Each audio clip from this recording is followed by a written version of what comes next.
السلام عليكم ورحمة الله وبركاته.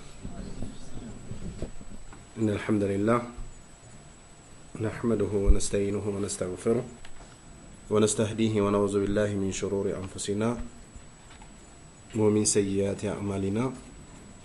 من يهده الله فلا مضل له ومن يضلل فلا هادي له وأشهد أن لا إله إلا الله وحده لا شريك له وأشهد أن محمدا عبده ورسوله صلى الله عليه وعلى آله وصحبه وسلم تسليما كثيرا. أما بعد تكبراتشو الله باريوش ባለፈው ሳምንት 42ኛው ክፍል ላይ ስናየው የነበረው አቡ ሁረይራ ከአላህ ነብይ አለይሂ ሰላቱ ወሰላም አንስቶ 7 አላህ ጥላው ስር የሚያደርጋቸው ሰዎችን ያየን ነበር።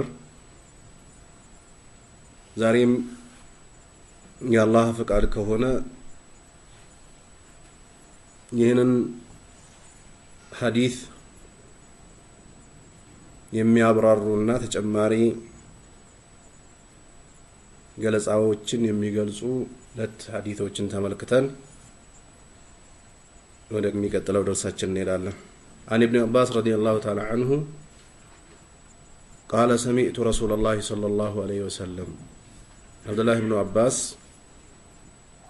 نبينا عليه الصلاة والسلام ሰምቻቸዋለሁ ይላል። عينان لا تمسهم النار አይኖችን እሳት አይነካቸውም ወይንም ደግሞ ሁለት አይኖችን እሳት አይነካቸውም አሉ ነብዩ አለይሂ ሰላቱ ወሰላም። አይኑን በከት من خشية الله አንደኛው አላህን ከመፍራት እንባን ያወረደች የሆነች አይን አሉ። وعين باتت تحرس في سبيل الله ሁለተኛው አይን ደግሞ በአላህ መንገድ ላይ ወጥቶ ሲያበቃ ዘብ ቆሞ እየጠበቀ ያደረ የሆነን አካል እሳት አይነካውም አሉ። እነዚህ ሁለቱን የአላህ ነብይ አለይሂ ሰላቱ ሰላም ጠቀሷቸው። 50ኛው ቁጥር ይዛችሁ ታች ስትወርዱ አخرجው الترمذي ይላል። ኢማሙ الترمذي ዘግቦታሉ። የሐዲስ ቁጥራቸው 1639 وحسنه ኢማሙ الترمذي ሐሰን ነው ብሎ አስቀምጦታል። انظر الصحيح ይላል የሼኹ አልባኒ سلسلة الصحيحን ተመልከት ይላል 2673ኛው ቁጥር ላይ وقال ثلاثة لا ترى أعينهم النار ሶስት ሰዎች አይናቸው እሳትን አትመለከትም አሉ። የውመል ቂያማ የቂያማ ዕለት አይናቸው እሳትን አትመለከትም። አይኑም በከት من خشية الله አላህን ከመፍራት እንባን ያወረደች ወይ ያለቀሰች። وعين حرست في سبيل الله በአላህ መንገድ ላይ በተኮነበት ሰዓት በጥበቃ ያደረች አይን እሳት አይነካትም አሉ። وعين غدت عن محارم الله እንዲሁም እዚህኛው ሐዲስ ላይ ሶስተኛዋ ጸያፍ የሆነ ነገር ከመመልከት አይኑን ሰብሰብ ያደረገው የሰበሰበች። እነዚህ ሶስቱን ወይ ሶስቱ አይኖች እሳትን አይመለከቱም አሉ። ይሄም 51ኛው ቁጥር ይዛችሁ ስትወርዱ انظر الصحيح ይላል። سلسلة الصحيحን ተመልከት ይላል። ይሄም 2673 رواه عدد من أصحاب النبي صلى الله عليه وسلم ከነቢዩ ጓዶች ብዙዎቹ አስተላልፎታል ይላል። እነዚህን ሁለት ሐዲሶችን ትንሽ እንመልከትና እንመለሳለን። ባለፈው የአላህ ነብይ አለይሂ ሰላቱ ወሰለም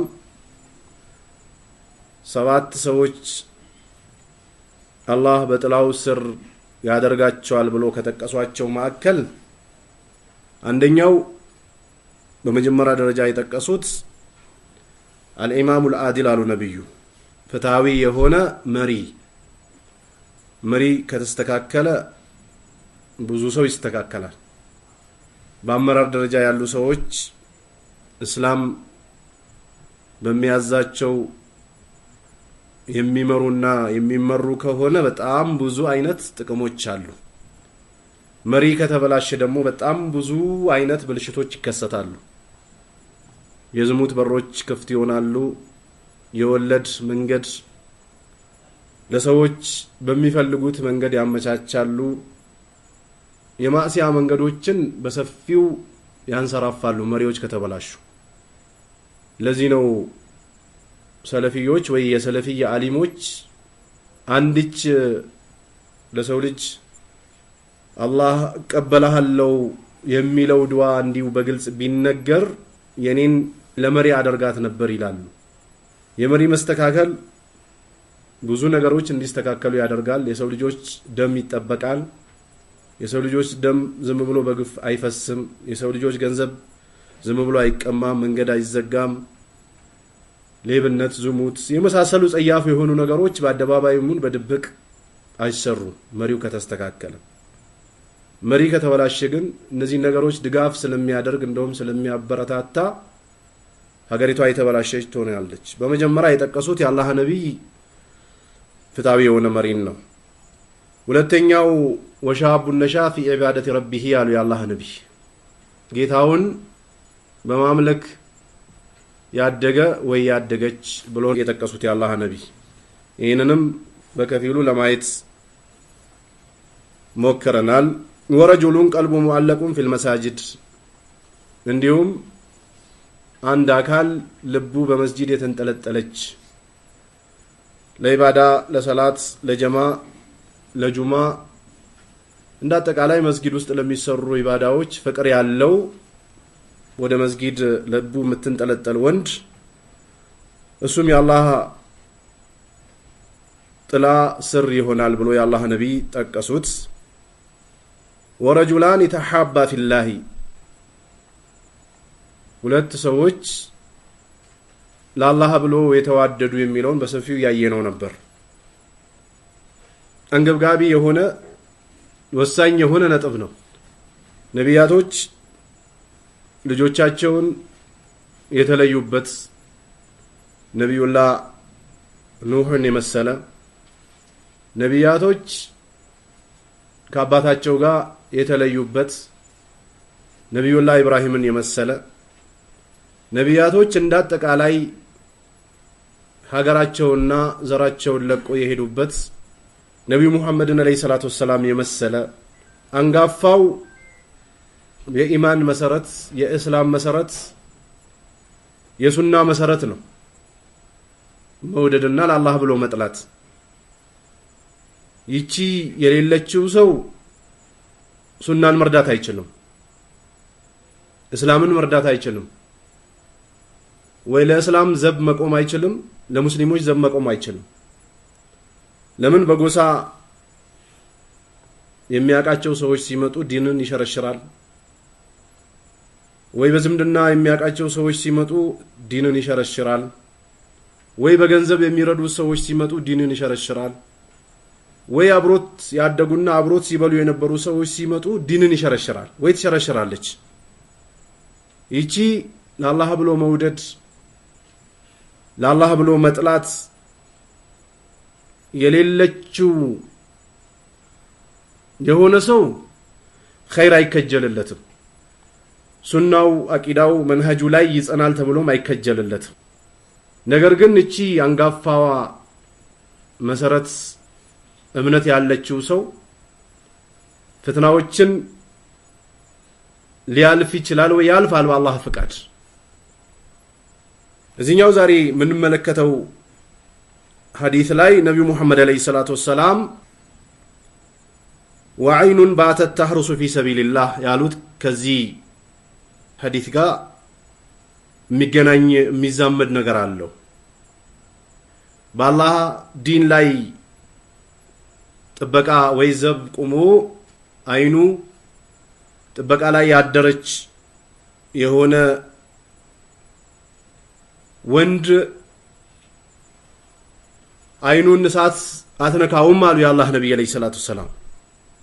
ሰሃቦች በአላህ ነብይ አለይሂ ሰላቱ ወሰላም ለመደራደር የመጣን አካል አያልፉም ነበር። ያ አካል አባት ሊሆን ይችላል፣ ወንድም ሊሆን ይችላል፣ አጎት ሊሆን ይችላል። እንዳጠቃላይ የዝምድና መንገዶችን አሟልቶ የመጣ አካል ሊሆን ይችላል። በዚህ ሰው በአላህ ነብይ አለይሂ ሰላቱ ወሰላም እና በአላህ ዲን ከመጣ አይደራደሩም ነበር። ለዚህ ነው ጁለይብ ብን የአላህ ነብይ አለይሂ ሰላቱ ወሰላም አግባ ሲሉት የአላህ ነብይ አለይሂ ሰላቱ ወሰላም ትዳር የሚይዝበት አቅም የለኝም አላቸው። ደግሞ በሁለተኛው ቀን ሲጠይቁት እንደዚሁ የለኝም አቅም አላቸው። ሶስተኛው ላይ የአላህ ነብይ አለይሂ ሰላቱ ወሰላም ሲደግሙለት እሱም ያንን ምላሽ ሲደግምላቸው መዲና ላይ አለች የምትባል ቆንጆ ቤተሰብ ጋር ላኩት የአላህ ነብይ አለይሂ ሰላቱ ወሰላም። እዛ ሂድና የአላህ ነብይ ልኮኛሉ ብለህ ጥያቄ አቅርብላቸው ብሎ ላኩት። ገብቶ ጥያቄ ለወላጅ ሲያቀርብ ለራስ ነው ወይስ ጥያቄ ያቀርቡለትና እሱ ለራሱ እንደተላከ ነገራቸው። እንግዳውስ እንደዛ ከሆነ እንማከርበት ሲሉት ልጅቷ በኢማን የተሞላችው ሙሌት ስላለ አተሩዱን ረሱላህ አለች። የመልእክተኛውን መልእክተኛ ትመልሳላችሁ እንዴ? እኔ ተቀብያለሁ አለች። በዛው መሃል እያሉ ይህ በችግር ወይ በነብዩ አለይሂ ሰላቱ ወሰላም አማካኝነት ያገኛትን ሙሽራ አምጥቶ ሳለ የአላህ ነብይ አለይሂ ሰላቱ ወሰላም ተከተሉኝ የአላህን ዲን መርዳት አለብን የሚል መልእክት አስተላለፉ። ለአላህ ነብይ መልእክተኞች ነበሯቸው። እንደ ዛሬ ቴክኖሎጂ የለም፣ ቴክስት አይደራረጉም ወይ ስልክ አይደዋወሉም። መገናኛ ብዙሃን የዛን ጊዜ አልነበረምና የአላህ ነብይ አለይሂ ሰላቱ ወሰላም የሚልኩት መልእክተኛ ነበራቸውና የአላህ ነብይ መልእክት ሲሰማ ይቺን ሙሽራ ጥሏት ሄደ። ውስጡ በኢማን የተሞላ ሰው ምስት መለየት፣ ጓደኛም መለየት፣ አባትን መለየት፣ እናትን መለየት፣ ሀገርን መለየት፣ ያከማቸውን ሀብት እንዳጠቃላይ መለየት አይከብደውምና ይቺን ሙሽራ ጥሏት ወጣ። ቦታው ላይ ደርሶ የአላህ ነብይ አለይሂ ሰላቱ ወሰላም ሰሃቦቻቸውን ይቆጥሩ ነበር። ጓደኛዬን ፈልጉልኝ አሉ ነብዩ መሐመድ አለይሂ ሰላቱ ወሰላም። ይሄው ሰሃቦች የከለ ያለ ብሎ ሲጠሩላቸው ጓደኛዬን ፈልጉልኝ አሉ። ጁለይብ ብን ፈልጉልኝ አሉ ነብዩ መሐመድ አለይሂ ሰላቱ ወሰላም። ሰባት የአላህና የነብዩን አለይሂ ሰላቱ ወሰላም ጠላቶችን ገድሎ እነሱም አካሉን አጉል አድርጎ እዛ ቦታ ላይ አፈር ውስጥ ጥሎት ነበርና የአላህ ነብይ አለይሂ ሰላቱ ወሰላም አግኝቶት እጃቸው ላይ ባታቸው ላይ አድርጎት ጁለይብ አንተ ከኔ ጋር ነህ እኔም ካንተ ጋር ነኝ አሉት የአላህ ነብይ አለይሂ ሰላቱ ወሰላም። ይህ ሰሃቢ የምስት ጉዳይ አላሳሰበው። በጭንቅና በችግር ወይ ተቸግሮ ያገኛት ሙሽራ አልበገረችው። በአላህ ነብይ አለይሂ ሰላቱ ወሰላም ዲን ላይ ጥሪ ሲደረግ ጥሏት ወጣ። አንዳንድ የጦር ሜዳዎች ላይ የተሳተፉ ሰሃቦችን አፉ ብያቸዋለሁ የሚሰሩትን እንኳን ቢሰሩ ብሎ አላህ ሰሃቦችን አፉ ያለበት ጦርነት አለ። ጦርነት በጣም ከባድ የሆነ የሚፈታተን የሆነ ቦታ ነው። ሰሃቦች በዚህ ጦርነት እንኳን በወላጅ ጉዳይ፣ በእናት በአባት በዘር ጉዳይ አልተደራደሩም። ህይወታቸውን ለአላህ ዲን ሰጥተዋል። አይናቸው ጀሃነምን አትመለከትም፣ ጀሃነም አትነካቸውም የሚለው ምስጋና ይገባቸዋል። እንዲህ አይነት በአላህ ዲን ላይ ዘብ የሚቆሙ ሰዎች እሳት አትነካቸውም አሉ የአላህ ነብይ አለይሂ ሰላቱ ሰላም። ይህ ማለት ለዲን ዘብ መቆም ማለት የግድ ጦር ሜዳ ላይ መሳተፍ ብቻ አይደለም። ሰዎች በአቅማቸው ልክ የአላህ ዲን ይጠብቃሉ። ዳዕዋ በማድረግ ሊሆን ይችላል፣ በመቅራት በማስቀራት ሊሆን ይችላል፣ ቤታቸው ላይ ሙንከር እንዳይሰራ በማድረግ ሊሆን ይችላል፣ የሙብተዲን ስም ጠርቶ በመናገር ሊሆን ይችላል፣ ሽርክ የሚሰራባቸው ቦታዎችን በስም ዝርዝር በመናገር ሊሆን ይችላል። ዛሬ ግን እኛ በዚህ ልክ ነው ወይ ሰሃቦች ሲከፍሉት የነበረው ዋጋ እየከፈልን ነው ወይ የሚለውን ለራሳችን ሂሳብ ያስፈልጋል። እያወገዝን ያለነው ወይንም ደግሞ በመጥፎ እይታ እየተያየን ያለነው ምን ወደው ሰው ሲነካ ምናከብረው ሰው ሲነካ ወይ ከኛ ዘር የሆነ ሰው ሲነካ ነው ዛሬ የምንቆጣው። ለአላህ ዲን የሚቆጡ ሰዎች ውስኖች ናቸው። አብዛኛው ስሜቱን ሻህዋውን ሹባውን ነው የሚከተለው አላህ ካዘነላቸው ከጥቂቶቹ ውጭ። ስለዚህ ለአላህ ብሎ መዋደድ ለአላህ ብሎ መጥላት እቺ ነብዩ መሐመድ አለይሂ ሰላቱ ሰላም አላህ የአርሽ ጥላ ስር ያደርጋቸዋል ወይ አላህ በጥላው ስር ያደርጋቸዋል ከተባሉ ከሰባቱ ሰዎች ማከል ናቸው። ስለዚህ ውዴታችን ኢማናችን ምን ጥላውም ጥላቻ ከምን አንፃር ነው? ከዱንያ ነው? ከዘር አንፃር ነው? ወይ የኛን ስሜት ስላልደገፈ ነው የሚለውን ነገር ቼክ ማድረግ ይጠበቅብናል። ሌላኛው አይኑም በከት ምን ኸሽየቲላህ አሉ አላህን ከመፍራት የተነሳ ያለቀሰች ይላል እዚህ ሐዲስ ላይ። ሳምንትም ስናየው ከሰባቱ ውስጥ ወረጁሉን ዘከረላህ ኻሊያን ፈፋደት አይናሁ አሉ ነብዩ መሐመድ አለይሂ ሰላቱ ሰላም። አንድ ሰው ወይ አንዲት ሴት ገለልተኛ ሆኖ አላህን ፈርቶ ወይም ደግሞ የሰሩትን ጸያፍ ነገር አስታውሶ ጀነትን ከጅሎ ከጀሃነም መራቅን አስቦ አይናቸው እንባን ያረገፈች የሆኑ ሰዎች አላህ አርሽ ጥላ ስር ያደርጋቸዋል ወይ በጥላው ያደርጋቸዋል አሉ ነብዩ መሐመድ አለይሂ ሰላቱ ሰላም። እዚህኛው ሐዲስ ላይ ደግሞ ጀሃነም አይናቸውን አትነካውም ካሏቸው ሁለተኛው ሰው ማከል አይኑን በከት ምን ኸሽየቲላህ አላህን ከመፍራት ያለቀሰች አይን አሉ ነብዩ መሐመድ አለይሂ ሰላቱ ሰላም። ቁርአን መቅራት ከጀመርንበት ጊዜ ቁርአን እየቀራን አልቀሰናል። ይሄ ለራሳችን ሂሳብ ነው። ሐዲስ ሲቀራ አልቀሰንና ቃልን ይሄ የራሳችን ሂሳብ ነው። ሰዎች ብዙ አይነት ችግሮች ሲገጥሟቸው ያለቅሳሉ። አላቃሽም አይፈልጉም ወይ አስተዛዛኝም አይፈልጉም። ዝም ብሎ ያለቅሳሉ። ከውስጥ የመነጨ ልቅሻን ያለቅሳሉ። ግን አላህን ፈርተን ያለቀስንበት ጊዜ እናስታውሳለን። ያስቀመጥነው አለ የቂያማ ቀን ከጀሃነም ወይ ከእሳት ነፃ የምንወጣበት የሚለውን ሂሳብ መስራት ያስፈልጋል።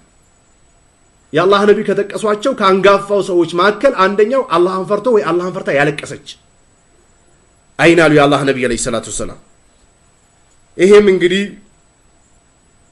ኢማሙ ትርሚዚ እንደዘገበውና ሐሰን ነው እንዳሉት ስልሰለቱ ሰያም ላይ እንዳለ ተመልክተናል። ሌላኛው አሁንም ካሳለፍነው ሐዲስ ጋር የሚገናኛል። አይናቸው እሳትን አትመለከትም ያሉት አይኑን በከት ምን ኸሽየቲላህ አሉ እዚህኛውም ሐዲስ ላይ አላህን ከመፍራት ያለቀሰች አላህ ይወፍቀን ለማልቀስ። ይሄ ከውስጥ የሚመጣ የኢማን ፓወር ነው። ትክክለኛ አልቅሻ ሰዎች ለይል ተነስቶ ስጁድ ላይ እንባን ማውረድ፣ ለይል ውዱእ አድርጎ መታጠብ ካለባቸው ገላቸውን ታጥቦ ወደ ቅብላ ዙሮ እየሰገዱ ጨለማ ላይ ሰው በሌለበት አላህን ፈርቶ ማልቀስ ይሄ ከአላህ የሚሰጥ ስጦታ ነው። ንፍቅናና ኢማንን ቼክ የምናደርግበት ነው። ማንም በማያው ቦታ ወይ በማያት ቦታ የአላህ ፍራቻ ከውስጥ መጥቶ የቂያማን ጉዳይ፣ የቀብሩን ጉዳይ፣ የሂሳቡን ጉዳይ፣ የሰራጡን ጉዳይ፣ ፀሐይ በስንዝር ልክ ዝቅ የምትልበትን ጉዳይ አስታውሶ ማልቀስ ይሄ ትልቅ ሽልማት የሚያሰጥ ነገር ነው። ይሄን የአላህ ነብይ አለይሂ ሰላቱ ሰላም የቂያማ ቀን አይናቸው ጀሃነምን አትመለከትም ካሏቸው አንደኛው አላህን ፈርታ ያለቀሰች አይን እሳት አይነካትም አሉ። ወዐይኑን ሐረሰት ፊ ሰቢልላህ እንዲሁም አይን ነች አሉ እዚህኛውም ሐዲስ ላይ የአላህ መንገድ ላይ ወይንም ደግሞ ጂሃድ ላይ ዘብ የቆመች የጠበቀች ልክ ጀነት እንደገቡ የሚቆጥሩበት ቦታ ይህ ቦታ ነበር። ደስታን የሚያገኙበት ወይ የኢማናቸው ፓወር የሚጨምርበት ቦታ ነበር።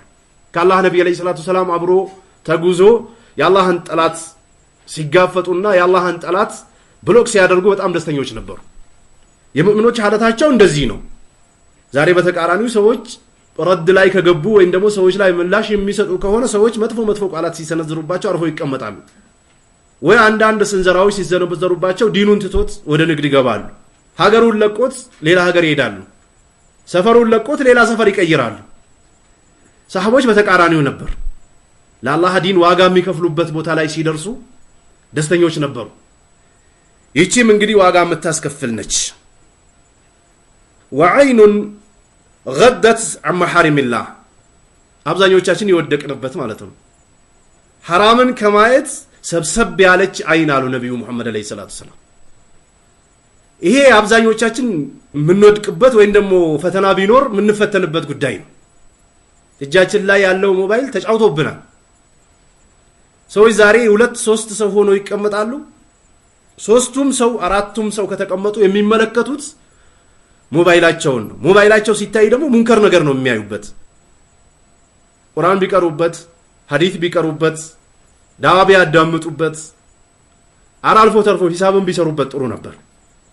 ነገር ግን አብዛኞቻችን 24 ሰዓት ኦንላይን የምንሆንበት ፐርሰንቱ ሲሰላ ወይ ያየነው ነገር ተመልሰን ቼክ ስናደርገው አብዛኞቻችን ፋሻ ነው የምናየው። አላህ ያዘነላቸው ጥቂቶቹ ናቸው። የኢማናችን ፓወር ወይ የኢማናችን ኃይል ተቀንሶ አንዳንዶቹ ሙሉ በሙሉ ከፊታቸው ጠፍቶ ኢማን አስጠልቷቸው የዝሙት ፊልም እስከሚያስደስታቸው ድረስ ይወስድባቸዋል። ወይ ሐፊዝ የነበሩ ሰዎች አንዳንዶቻቸው ህፍዝ ይጠፋባቸዋል። ይሄ አብዛኞቻችን የተፈተነበት ነው።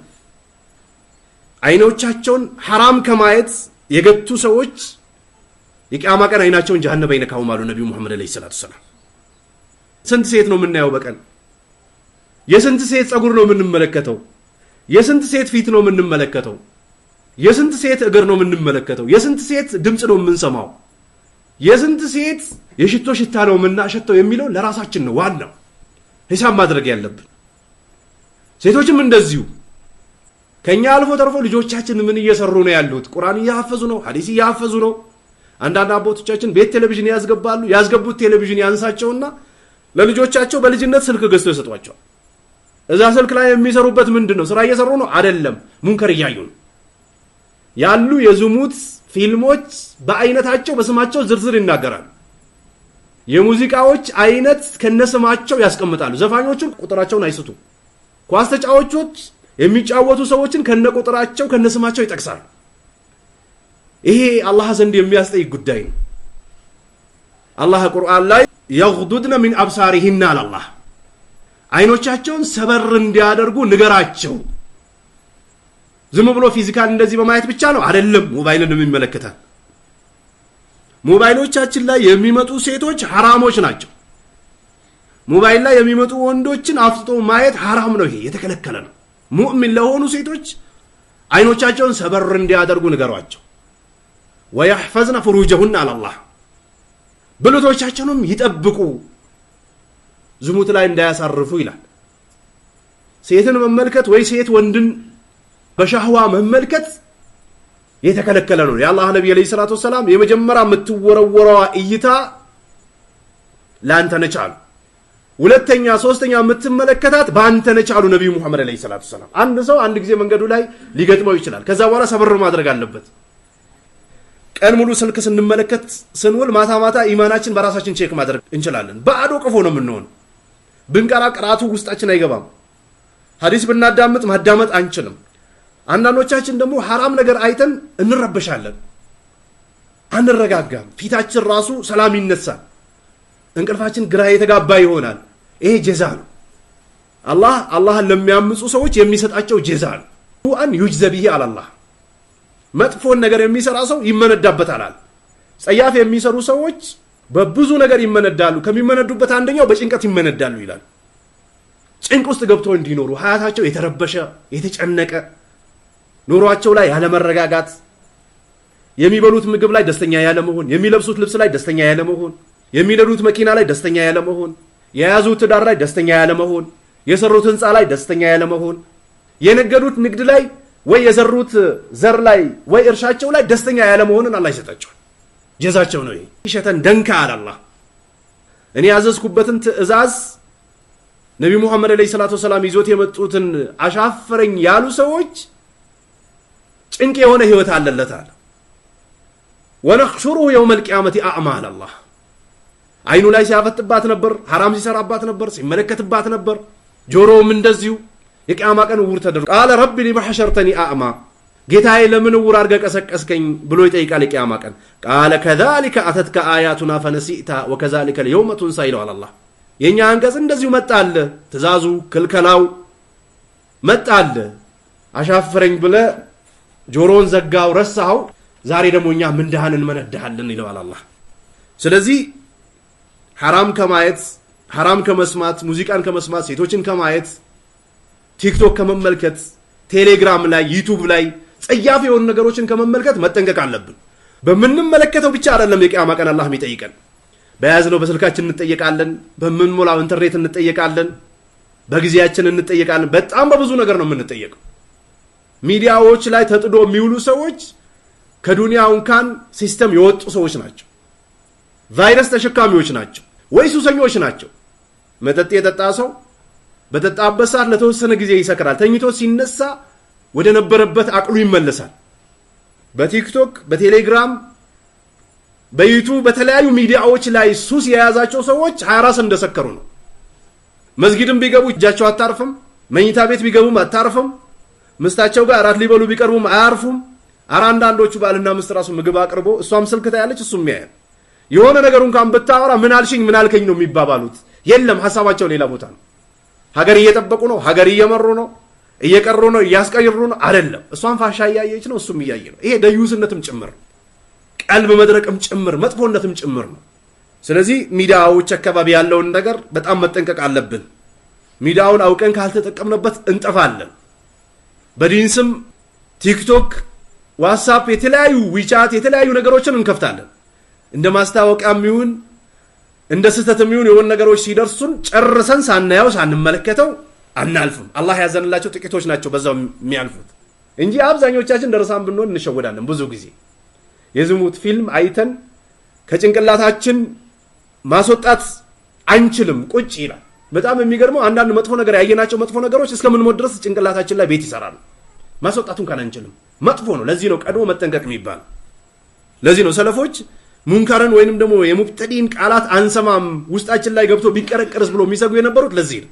አንዳንድ ቃላቶች፣ አንዳንድ ዘፈኖች፣ አንዳንድ የምናያቸው መጥፎ ነገሮች ውስጣችን ላይ ገብቶ ይቀረቀራሉ፣ ህይወታችንን በሙሉ ያበላሻሉ። ስለዚህ አላህን መፍራት፣ ድንገት እንኳን ከተመለከትን ወዲያው አይናችን ሰበራ አድርገን ከቦታው መራቅ፣ የሚሰሙ ነገሮች ከሆኑ ጆሮአችን ላይ ጣታችን አስገብተን ከቦታው ዞር ማለት፣ ትራንስፖርትም ቢሆን ያንን ነገር ማስወገድ የምንችል ከሆነ ማስወገድ፣ ካልቻልን ደግሞ ተጨማሪ ትራንስፖርቶችን የምናገኝ ከሆነ ቦታ መቀየርና ማሻሻል ይኖርብናል።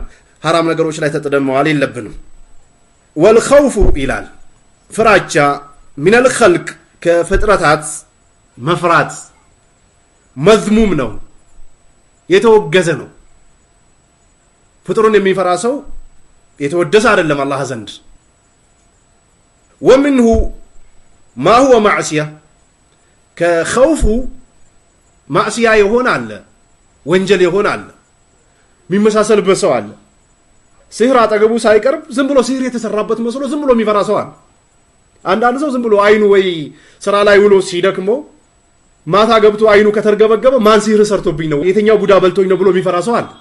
ወይ የሆነው እንኳን መኪናው ላይ የሆነ ችግር ከገጠመበት ምን ተሰርቶብኝ ነው ብሎ ስጋት አለ። መጥፎ ነው፣ የሙእሚኖች ባህሪ አይደለም። ከፍርዓት ማዕሲያ የሚሆን ወንጀል የሚሆን አለ። ወሚንሁ ማ ሁወ ሽርክ ሽርክም የሚሆን አለ፣ ከእስላም ሻንጣን አስጠቅልሎ የሚያስወጣ አለ። ደግሞ ፈልኸውፉ ሚነል አውሳን ከጣጉት መፍራት፣ ይሄ ዋንኛው ከእስላም ሻንጣን አስጠቅልሎ የሚያስወጣ ነው። ጣጉታቶች ይጎዱኛል ወይ ይጠቅሙኛል ብሎ መፍራት፣ ይሄ ከእስላም የሚያስወጣ ነው። የአላህን ጌትነት የአላህን ሐቅ ለፍጡር አሳልፎ መስጠት ነው ይሄ። ወልአምዋት የሞቱ ሰዎችንም መፍራት፣ ሞቱን መከላከል እንኳን ሳይችል ቀርቶ በራሱ ጊዜ እንኳን ቀብር መሄድ ሳይችል ቀርቶ ሰዎች ተሸክሞ ወስዶት ጉድጓድ ውስጥ ገብቶ እንኳን በራሱ አፈር መመለስ መቻል አቅቶት እንኳን ሰዎች አምጥቶ አፈር ደፍቶ ዝናብ በሆነ ሰዓት እንኳን ለመቅበር ተቸግረን ውሃ ያፈስን ጭቃ ይዞን ስንት ነገር ተቸግረን ወስደን የቀበርነው ሰው መፍራት ደግሞ ምንኛ አቅል መሳት ነው። ከሞቱ ሰዎች መፍራት ወአዕቲቃዱ አነሁም ማመን ደግሞ አቂዳ አድርጎ መያዝ እነሱ እኮ ያዕለሙን አልገይባ የሩቅን ነገር ያውቃሉ ብሎ ደግሞ ማመን ይሄ ቀጥታ 100% ከእስላም የሚያስወጣ ነው። አልከሱ ብትሄዱ አሁን የጠቀስናቸው ነገሮች አሉ። አልከስዬ አልሞቱም ሐረማቸው ላይ ገብቶ ተደግፎ ነው ያሉት። የምንናገረውን ይሰማሉ። የምንጠራቸውን ጥሪ ሰምቶ መመለስ ያለበትን ይመልሳሉ። የሰው ልጆቹን ጉዳይ አበጥሮ አውቆ ለሰው ልጆች እገዛን የሚያደርጉ ናቸው ብሎ ያምናሉ። አብሬትም ቃጥባሬም ብትሄዱ ያው ነው፣ ተመሳሳይ ነው። ሁሉም እዛ ያሉ ሙሪዶች ቢለያዩም እምነታቸው ይሄ። አብዛኞቹ ሱፊዮች፣ አህባሾች፣ ተብሊጎች እምነታቸው ይሄ። አንዳቸው ከአንዳቸው አያወግዙ፣ አብሮ ቦታውም ላይ ይገኛሉ።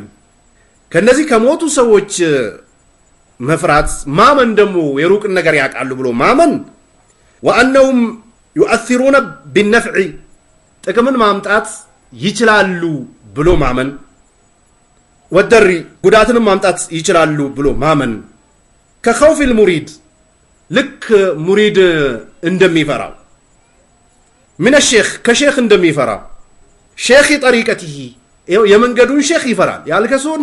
አልከስዬን የሚያመልኩ ሰዎች አልከስዬን በጣም ይፈራሉ አላህን ከመፍራታቸው በላይ። አብሬት ያሉ ሰዎች አላህን ከመፍራት በላይ አብሬትዬን ነው የሚፈሩት። ቃጥባሬ ያሉ ሰዎች አላህን ከመፍራት በላይ ቃጥባሬን ይፈራሉ። ሶርጋን ያሉ ሰዎች አላህን ከመፍራት በላይ ያንን ሼኻቸውን ይፈራሉ። ይሄ በጣም የሚገርመው እነ ኢብኑ ቀይምና እነ ኢብኑ ተይሚያ የጠቀሱት የሱፊዮች የተብሊጎችን ሁኔታ ስትመለከቱ አሉ ቀብር ቦታ ላይ ሲሆኑ በጣም ኹሹ አላቸው። ቀብር አካባቢ ያሉ ሰዎችን ሲጠይቁ ተናንሶ ነው የሚጠይቁት ይላል። መዲና የነብዩ መሐመድ አለይሂ ሰላቱ ሰላም የቀብር ቦታ ላይ ስትሄዱ ፖሊሶች በዛ በኩል ዘይሮ እንዲወጡ ወይንም ደግሞ መቆም አይቻልም ብሎ ሲያሳልፏቸው ዙሮ ይመጡና በቅብላ በኩል መጥቶ ቅብላውን ጥሎት ወደ ነብዩ መሐመድ አለይሂ ሰላቱ ሰላም ቀብር ዙሮ ቆሞ የሚያወርዱት እንባ ብትመለከቱ በጣም ታዝናላችሁ። እንባ የሚያወርደው ሰውዬ መርካቶ ሰው ነው? ዝም ብሎ እንደዚህ ባርኔጣ ወይንም ደግሞ ቆብ የለበሰ ነው? አይደለም። የተብሊግ ሻሽ የጠቀለለ ሱፊዎች የሚጠቀልሉትን ሻሽ የጠቀለለ ተጨማሪ ደግሞ ኢማን ይጨምራል ብሎ የለበሱት የአህባሽን ልብስ የለበሰ ዙሮ ወደ ነብዩ መሐመድ አለይሂ ሰላቱ ሰላም ቀብር እንባውን ድብ ሲያደርግ ትመለከቱታላችሁ። እንዲሁም ደግሞ ሰሃቦች አብዛኞቹ አንድ ቦታ ላይ የተቀበሩበትን ቦታ ስትሄዱ ደግሞ እዛም ቦታ ላይ እንባቸውን ድብ አድርጎ ፖሊስ እየተከላከለ ዳዋ እየተደረገ ጥሶ ገብቶ የሚያለቅሱና አፈሩን ዘግኖ የሚበሉ ሰዎችን ታያላችሁ። እንዲሁም ደግሞ በቂ የሚባል ቀብር አለ እነዛ ሰሃቦች በብዛት የተቀበሩበት እዛም ገብቶ አፈር ሲበሉ ሲያለቅቱ ሲለቃቀሱ ታያላችሁ። መስጂድ ግን ሲመጡ እንባ አይናቸው ደረቅ ነች። ልክ በዚህ ልክ ተለያዩዋቸዋላችሁ ይላሉ እነ ኢብኑ ቀይምና ኢብኑ ተይሚያ። ወደ ቀብር አምልኮች ወይም ደግሞ ወደ ቀብር ወደ ሞቱ ሰዎች ሲሄዱ ውስጣችን ላይ ያለው ነገር ያቃሉ ይሰማሉ ብሎ ስለሚያስቡ በኹሹ በእንባ ነው ዱዓ የሚያደርጉት ይላል። ወደ መስጂድ ሲመጡ ግን ቀልባቸው የደረቀች ነች ይላል። ስንት ረካ እንደሰገዱ አያውቁም። ጀሰዳቸው ብቻ ነው መስጂድ ያለችው። አማ ወደ ቀብር ዞር ሲሉ 100% ቀልባቸው ከራሳቸው ጋር አድርጎ የሞቱ ሰዎችን ይጠይቃሉ ይላል። የኻፉ ሚንሁ ሼኹን ይፈራል። የሚገርመው አገር ቤት ወላጆች ከዚህ በፊት ስናየው የነበረው የአሟት ቡና ካላፈሉ አሟቶቹ መጥቶ በተኛውበት ያንቁኛል ብሎ ነው የሚፈሩት። እስከ ዛሬም አለ። የአሟት ቡና ይባላል። ጧት በሰዓቷ ወይንም ደግሞ ማታ በሰዓቱ ቡናው ካልተፈላ የሚቀቀል ነገር ቀቅሎ ካላቀረቡ አሟቱ መጥቶ ያንቀኛል ጎሮሮዬን ይላል። አንዳንዶቹ ማታ ተኝቼ እንደውም ቡናው ላይ ቅቤ ስላልጨመርኩበት መታ አነቀችኝ እናቴ፣ አባቴ መጥቶ አነቀኝ፣ ወልዮቹ መጥቶ አነቁኝ ብሎ ይናገራሉ በግልጽ። ወይንም ደግሞ የሰይድና ከድር የኑር ሁሴን የተለያዩ የሚያፈሏቸው ቡናዎችን ሳያፈሉ ከቤት ሲወጡ እንቅፋት ከመጣቸው ያንን ነገር ስላላደረኩ ነው የመታኝ እንቅፋቱ ይላሉ። ይሄ በዚህም በዛም ብትሄዱ አብዛኛው ቤት ላይ ይሄ አለ። አንድ የሱና ሰው ቢኖር 5-6 እንደዚህ አይነት እምነት ያላቸው ሰዎች ናቸው። 2 የአቂዳ ሰዎች ቢኖሩ 4 5ቱ ደግሞ እንደዚህ አይነት እምነት ያላቸው ሰዎች ናቸው። ተከታታዩን ካን አንድ ቤት ላይ ሰው ከሞተ ቀጥታ ወደ ጦንቃይ ቤት ነው የሚሄዱት። ዝም ብሎ የመጣ አይደለም ብሎ ያስባሉ። የኻፉ ሚኑ የኽሻ ደግሞ ይሰጋል። አየጠሊዕ ሼኽ አያችሁ ሼኹ በቃ ያቅብኛል ብሎ ይላል። አልከሲያውን ቀብር ላይ ነው ያሉት አይደል? የሆነ ነገር ተሳስቶ ቢናገር የተናገሩትን ነገር ይሰማሉ ብሎ ይላል። የሆነ ዶሮ የሚያርድል ሼኽ ካለው ካመስኩት ይሰማል ያይኛል ይላል። አየጠሊዕ ሼኽ አላማ ፊ ደሚሪሂ ያለ ውስጡ ላይ ያለውን ነገር ያቅብኛል ይላል። ያቅብኛል ይላል። ይኸው አብሬት ቃጥባሬ ወደ ኑር ሁሴን ወደ አንዬ ዳንዬ ወደ ሶርጋን ግቡ አድራው ላይ እነሱ ውስጥ ያለውን ነገር ያቃሉ ብሎ ነው እምነት የሚያደርጉት። የነሱም ብቻ አይደለም እዛ ለሐድራው ለመውሊድ የመጣው ሰው ሁሉ ውስጡን ያለውን ያቃሉ ብሎ ይላል። ይሄ እምነታቸውን አቂዳቸውን በግልጽ የምጠይቋቸው ይናገራሉ።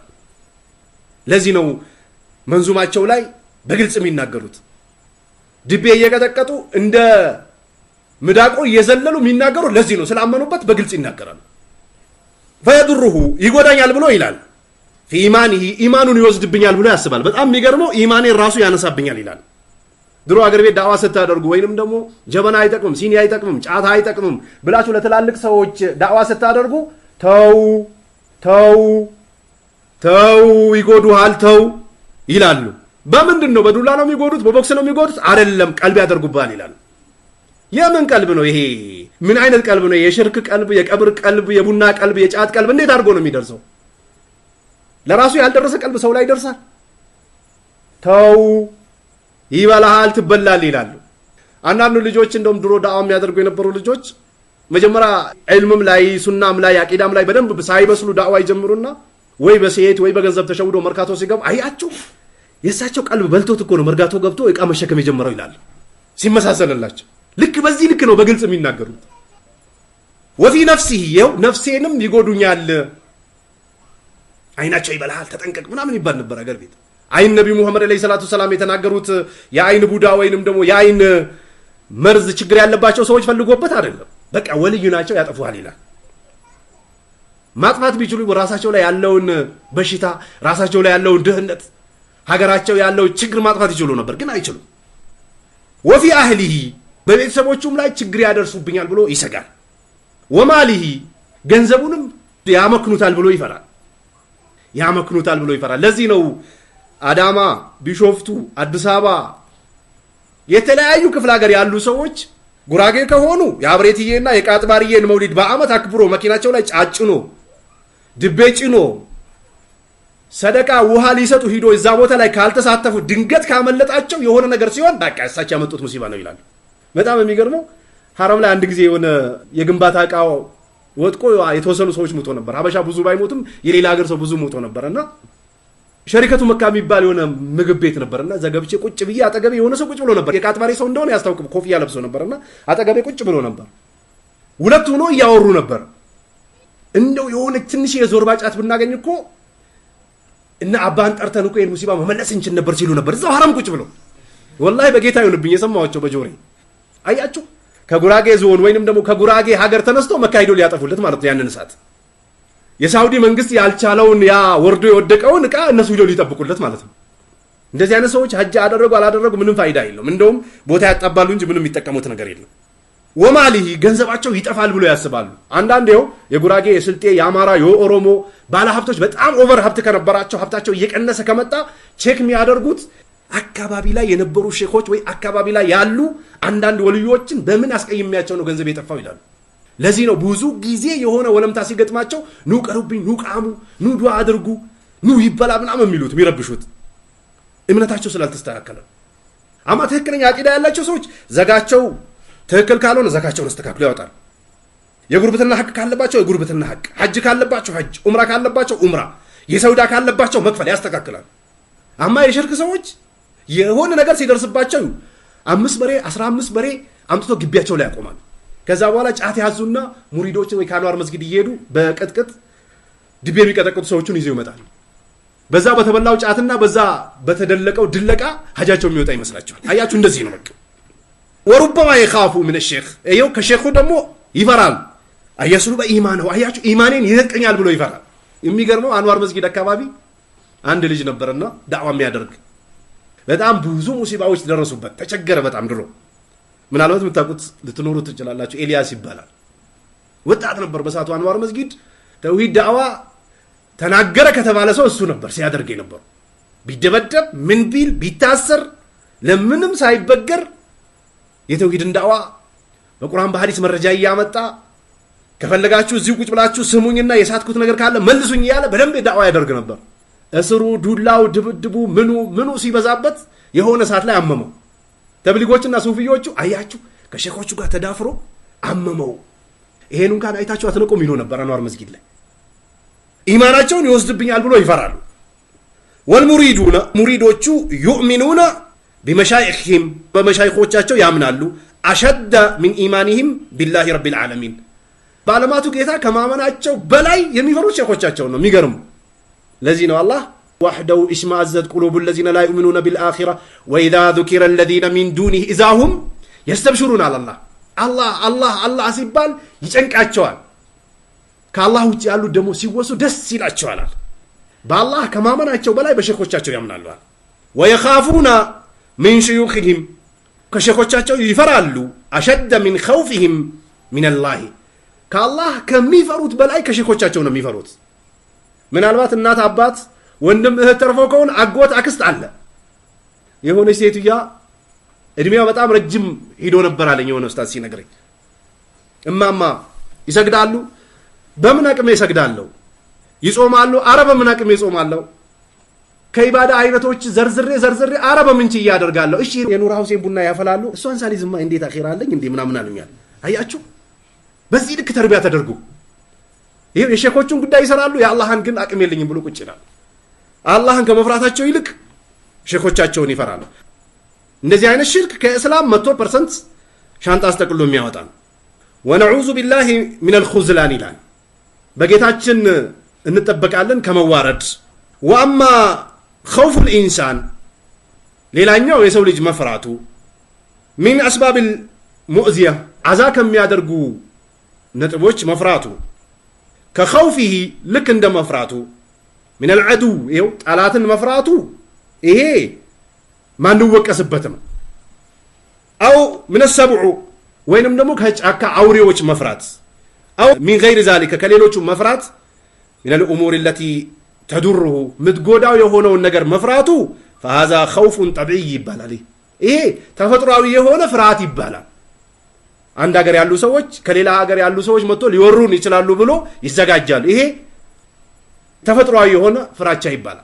وينم دمو عند سو أسفلت لا يهيدا كوالا مكينة متول يمتى يشلال بلو لي فرات يشلال إيه تفطراوي فرات يبالا يهون وشاف في اللي تسيمة عاي لنكس يشلال بلو زور اللي يشلال إيه تفطراوي يهون فرات يبالا አሁንም ስንመጣ ወደ ሱፊዎች ወደ ተብሊጎች ስንመጣ የኢባዳውን ፍርአት ወስዶ ለሼኾች ይሰጡና ይሄ ደግሞ ሰዎች የተፈጠሩበትን ፍርአት ደግሞ አንፈራም ይላሉ እሳት አያቃጥልም ውሃ አይወስድም አንበሳ አይበላም መኪና አይገጭም ምናምን ይያሉ ሌላ ነገር ያወራሉ ተቃራኒ አያችሁ ተገልብጦ فهذا خوف طبيعي الذي جبل عليه الانسان የሰው ልጅ የተፈጠረበት የሆነ ስነ ምግባር ነው والأول خوف العباده ዋናው የመጀመሪያው ግን ኸውፉል ኢባዳ የሚባለው አምልኮሽን ከአላህ ውጭ ላለ አካል አሳልፎ መስጠቱ ነው ከእስልምና የሚያስወጣው የመጀመሪያው ወቃለ ሱብሓነሁ ይኸው አላህ ሱብሓነሁ ወተዓላ ይላል ፊ ቂሰቲ ሙሳ ስለ ነቢዩላህ ሙሳ ታሪክ አላህ ሱብሓነሁ ወተዓላ ሲናገር ነቢዩላህ ሙሳ በተከሰተው ክስተት ለማ خرج من مصر ከምስር በወጡ ጊዜ خائفا نبي الله موسى فرتو من فرعون كفرعون وقومه كزبوچاچوم فرتو بوطو غزي منها كمصر وطو خائفا يفروا نوطو نبي الله موسى يترقب ጉዳዮችን እየተከታተለ ደረሱ አልደረሱም እየመጡ ነው እያሉ እየተከታተሉ ወጡ قال ربي ጌታዬ ወይ አሉ نجني من القوم الظالمين በደለኛ ከሆኑ ሰዎች ጠብቀኝ እያሉ መውጣታቸውን አላህ ሱረቱል ቀሰስ ላይ 21ኛው ቁጥር والله جبل الناس على الخوف خلق الناس ማለት ሰዎችን አላህ ፈጥሯል በፍርሃት ላይ مما يؤذيه አዛ ከሚያደርገው ነገር ላይ እንዲፈራ አድርጎ ፈጥሯል حتى يتحرز ይሄው እንዲጠበቅ ወይንም ደግሞ እንዲዘጋጅ ከማለት አንፃር ምኑ ከዛኛው ከሚፈራው ነገር يخاف البرد ብርድን ይፈራል فيلبث ثياب الغليظ ጠንካራ የሆነ ልብስ ይለብሳል ዝናብ በሚሆንበት ሰዓት ሰው ብርድ ይመታኛል ብሎ ልብስ ይለብሳል ይሄ የተፈጠርነበትም ويخاف من الجوع كرهاب ይፈራል فيأكل ይበላል ويخاف العطش ጥማትንም ይፈራል فيشرب ይጠጣል ጥማትንም የሚቆርጥለት ነገር هذا امور طبيعي ይሄ ተፈጥሯዊ የሆነ ክስተት ነው لا بأس به በእንዲህ አይነት ነገሮች ችግር የለውም ይላል ስለዚህ እዚህ ጋር መለየት ያለብን ተፈጥሯዊ የሆነ ፍርሃትና ዒባዳዊ የሆነ ፍርሃትን ለይተን ማወቅ መቻል አለብን ዒባዳዊ የሆነ ፍርሃት ለአላህ ብቻ ነው የሚገባው እንጂ ለማንም አይሰጥም ሌላኛው ተፈጥሯዊ የሆነ ፍራቻ ነው እሱም خوف الطبيعي የሚባለው ነው የሰው ልጅ የተፈጠረበት የሚፈራቸው ነገሮች የሚለውን ለይተን በደንብ ማወቅ መቻል ይኖርብናል جعلني الله وإياكم من الذين يستمعون القول فيتبعون أحسنه والسلام عليكم ورحمة الله وبركاته